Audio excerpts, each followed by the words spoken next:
Is laughter the best medicine? Hello and welcome to the Mark and Pete Show. Yes, laughter is strong medicine, so say medical practitioners. It draws people together in ways that trigger healthy physical and emotional changes in the body. Yes, in fact, laughter strengthens your immune system and does many other things to help protect you from the damaging effects of stress. Well, this recent times, as we all know, we've had to lift the doom and gloom. And humour lightens the burdens, inspires hopes, and connects you to many, many people. But laughing at others, whether it be politicians or comedians, is one thing. But here's the thought. Laughter is the best medicine to lift the gloom. It's a potent pill for parody and to comically consume. But the best thing comes as the levity does loom, when you soon realise it's only you in the room. Yes, Clergyman Pete. Yes. Laughing at oneself or having a little bit of self-effacing chuckle, well, Yes. it's always a good thing. I always laugh at Clergyman Pete. Clergyman Pete, who do you laugh at? Well, yeah, a bit of self-effacing humour is good, and it's, of course, part of being British to have a bit of self-effacing humour, isn't it? It's part of the national psyche. Yes, but don't take yourself too seriously. And I do that. Yes, I don't take myself too seriously, thankfully. Other things that his parishioners. The other things that I will laugh at, things that make me laugh, are things like plays on words, so sort of absurd plays on words, and things like that. But I also Malapropisms, I think they're funny. Same to you, Mrs. Yes, I do find that sort of thing funny, switching around beginnings of words, switching around words in a sentence, sound alikes, all that sort of thing. And I find people's slip-ups funny. I don't find practical humour funny or practical jokes funny. So, for example, I would have found it funny if I was listening to myself and I said honey instead of funny then, which I just did. That would be funny. But I wouldn't find it funny if I sat in some honey or got stuck to my seat within the context of a comedy show, yes, but not in reality. So that's the sort of humour that I like. But I do like sarcastic and sardonic humour, sort of twisting round things that, something seems to have happened that's very, very happy, and you make it seem sad, and the opposite. So I like that sort of humour, and it's sort of, as will come out in our podcast episodes, it's sort of a habit to put in sort of sarcastic comments and wordplay into the way I speak, much like most English people. I'm not unusual in this. It's a way of speaking that's ingrained in the whole way of the whole attitude to life. But I do find laughing at things, being able to laugh. If I weren't able to do that, if I couldn't see the humour in the situation, then I think really it would feel like life had come to an end. I think I need to be able to have a laugh and laugh at things, even if it's not out loud. So I'm laughing inside as opposed to crying inside. Well, indeed. And unfortunately, with the world that we've been in, too many people have been crying, and we all know why. Yes. But one of the things that is key here is that our medical practitioners often say that these are the top things that laughter does for you. So what are the benefits of laughter? Well, laughter relaxes the whole body, apparently. A good, hearty laugh relieves physical tension and stress, leaving your muscles relaxed for up to 45 minutes. Well, don't worry, folks. We will not be dragging on for 45 minutes. So please hold your breath. But laughter boosts the immune system. Now, it apparently decreases stress hormones and increases immune cells and infection-fighting antibodies, thus improving your resistance to disease. Now, also, medical practitioners says it triggers the release of endorphins. Many people would know this when you're actually doing bodily exercises. Clergyman Pete on his treadmill every day, getting fit. But the body's natural feel-good chemicals come through with endorphins, so that's a good thing. But laughter also protects the heart, apparently. It improves the function of the blood vessels and increases blood flow, so hence it protects you against a heart attack and other cardiovascular problems. Now, according to many doctors as well, it's that the laughter burns the calories. Yes, folks. It's no replacement for doing the gym. So, Clergyman Pete, you still need to do your exercises. Oh, rats. And I'm afraid that you're going to have to run around and keep pumping the iron. But laughing for 10 to 15 minutes a day can Yes. apparently burn approximately 40 calories. Yep. Now, I know that that's consumed by you by one large cream cake, but nevertheless, if you didn't eat the cream cake and you were to laugh at me or someone, you would find that you could lose up to 3 to 4 pounds over the course of a year.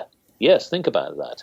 So keep laughing. And it also goes on that it tells people that laughter sort of lightens the anger load, meaning if you're in a situation, whether you're in business or in politics, where there's a really tense situation and it diffuses anger and conflict faster than a shared, like having a shared laugh, looking on the funny side sort of cuts through the problems and can mean that those confrontations means you've got more empathy then with the person that you're talking to. And then, really, one of the things which I think was quite remarkable, and this is a study that was done in Norway recently, that it found that laughter helped people live longer. Now, we all like to laugh at the Norwegians because why not? Usually it's the French, but I think in this case we'll say the Norwegians. And there's another bit of international humour there, folks. But it can mean that if you laugh a lot, those who laugh through their lives can live longer. And it can Yes. make the difference, even on those battling serious diseases. Yep. So, Clergyman Pete, I must say that having a good laugh is one thing, but there is also a balance because in business, it's not always easy to do that. Some people might think you're just being trivial, and you can be disruptive. So it is finding an opportunity where maybe instead of having the water cooler conversation and laughing at your boss, because many people are not in the office, you can do it on Zoom.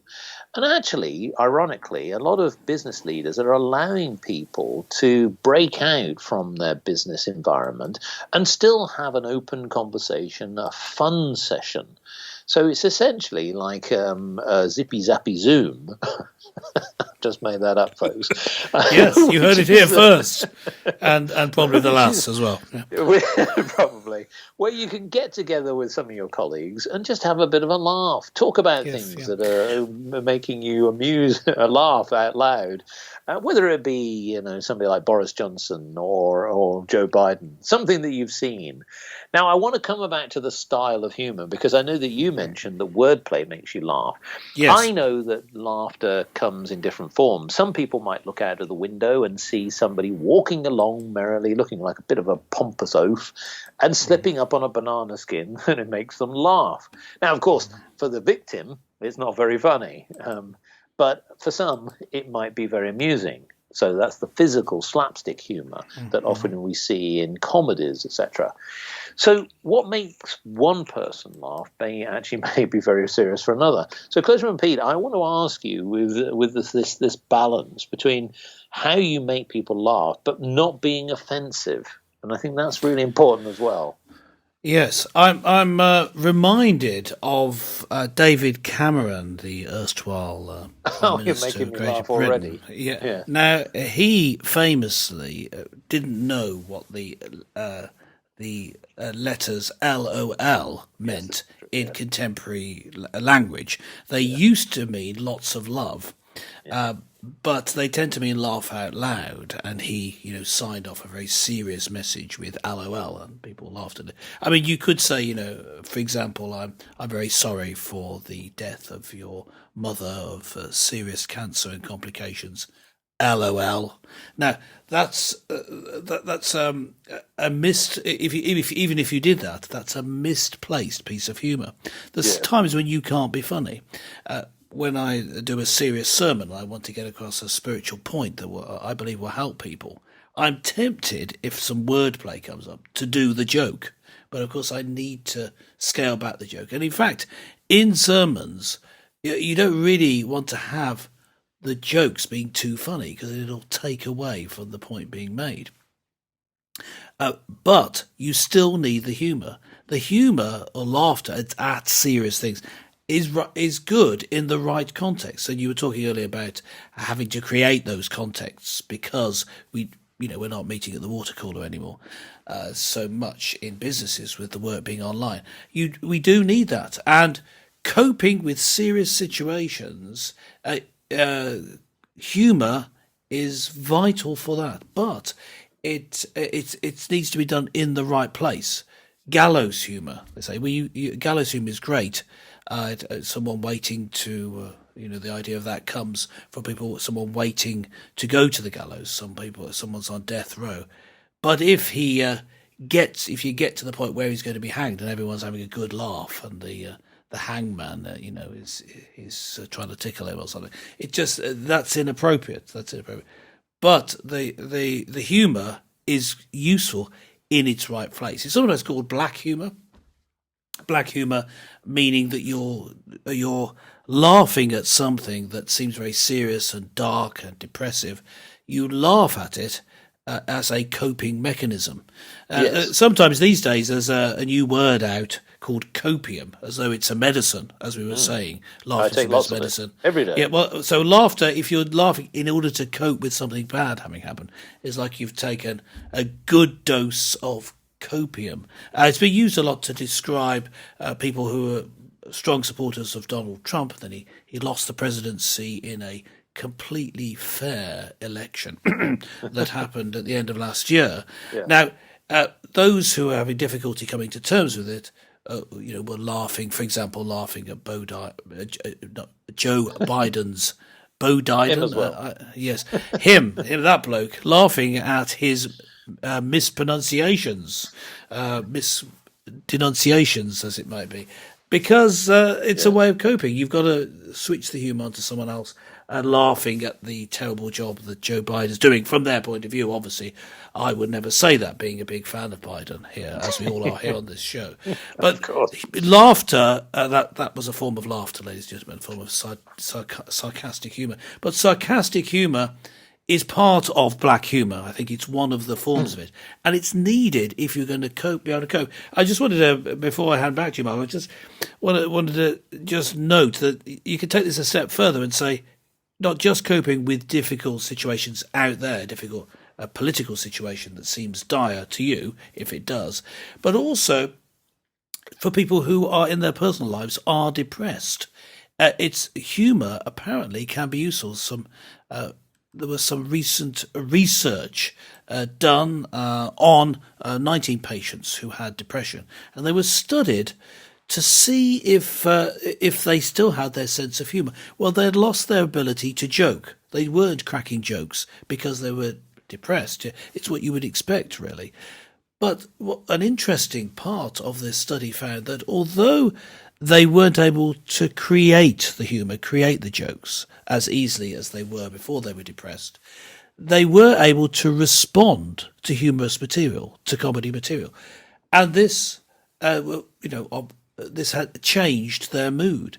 Therefore, we can say that it is a good thing to be able to make someone, even if they're clinically depressed, if you can make them laugh, it can help them in their situation. Obviously, it's not a complete cure, but it is a good medicine. Yes. Well, I agree, and it also breaks down the barriers with the audience that you're dealing with. It breaks down barriers. It does, and you're the one responsible for building them back up again. Yes, glue is always a good idea. One tries one's best. Yeah. But the thing here is that I remember that when I went to school, as many people often change schools. Our listeners will know that Clergyman Pete and Businessman Mark first met in 1979.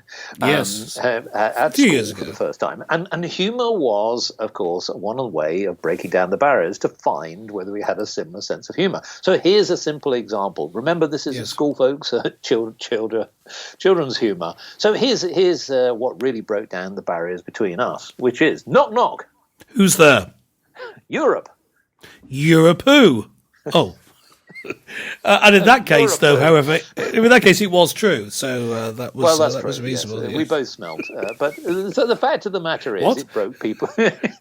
It broke people down. But the thing is that it was the sort of humour that we would ask teachers, and the teachers would look po-faced and slap us around the head, saying, "Think of another joke." And I think an interesting cultural comment about humour about comedy is that what used to be known as school schoolboy jokes now seem to be known as dad jokes. Oh, It's almost indeed. like an Yeah. infantilization of the role of the father. But in both cases, with the school child coping with the authoritarian nature of some of the teachers and of perhaps the what seemed to the school child as the unnecessary nature of some of the rules. With a father, the pressures of family life, the expectations put on him, they're both in a situation where silly humour, bringing a lack of seriousness when people are imposing seriousness upon you and escaping from it with some silly, ridiculous humour is a way of lightening the load. I don't think it's the same as coping in the sense that it's something overwhelming. No. It's a way of transforming the situation you're in, whether it's being at school or coping with your own children. I said coping, didn't I? Of enjoying being with your own children. In both situations, you lighten the mood. You make it a more enjoyable experience. It's not just coping with things that are bad. It's making more enjoyable things that are good. Yes. Well, now it can puncture pomposity and it can certainly make people shuffle on their seats, but it can also backfire. And so humor in the right context is key. And I remember, and this is from a business perspective, the classic example where humor went wrong. Gerald Ratner, this is a famous business person who was selling jewelry on the high street. Very, very successful business in the 1980s. And he famously, at a group business meeting, decided publicly to use a joke. And he effectively, and this is paraphrasing, but basically said that he was selling tat. It was rubbish. And unfortunately, although he was joking, he was using humor as part of his presentation. It backfired and completely undermined not only his credibility, but brought down the business. And many people actually sort of sat there thinking, yeah, you are selling rubbish. Yes. Yeah, well, it was the truth in the comment, collapsed. yes. So in many ways, humor in the wrong situation, it can be quite dangerous. So, Clergyman Pete, I do ask you then, you mentioned about finding the right situations for the right joke. And I suppose that really as lessons to be learned here from many people, politicians, businessmen, clergymen, and so forth. But I think that the one thing that we're really saying here is that if you're going to strengthen your relationships, if you're going to build certainly a way forward in a world that is full of depression, we're sort of suppressed and depressed with what's happened in COVID-19, laughter is one way of lifting that gloom. Would you agree in that sense? Mm-hmm. Yes, I think laughter is a way of lifting gloom. In fact, laughter can be very, very positive in that in laughing you are belittling the difficulties that are in your way. In the Bible, we have God laughing, and God laughs. Let me give you one example. This is Psalm 2, verse 4. He who sits in the heavens laughs. The Lord scoffs at them. And what is he scoffing at? Those who are getting in the way of his plans for the good of the world. He laughs because he can see in the future that they won't be there, or he laughs because they've missed the point, whatever it is. And if we are able to laugh in our situations that we find ourselves, laughing helps lift us up and see beyond the barriers that are in our way to the future ahead. It belittles difficulties and therefore lifts up the hope for a better future. Well, indeed. Well, we believe laughter is the best medicine. What do you think, folks? What sort of techniques do you use to sort of lighten the load, perhaps? Maybe you read a joke book. Maybe you watch a funny movie. Perhaps you've got somebody you know that makes you laugh. No matter what they do, they're just very, very silly. Well, why not do something also very funny, and that is go log on to markandpete.com and let us know your thoughts. We'd love to hear some of your anecdotes. Well, join us again next time for more amusing and topical topics from Clergyman Pete and Businessman Mark.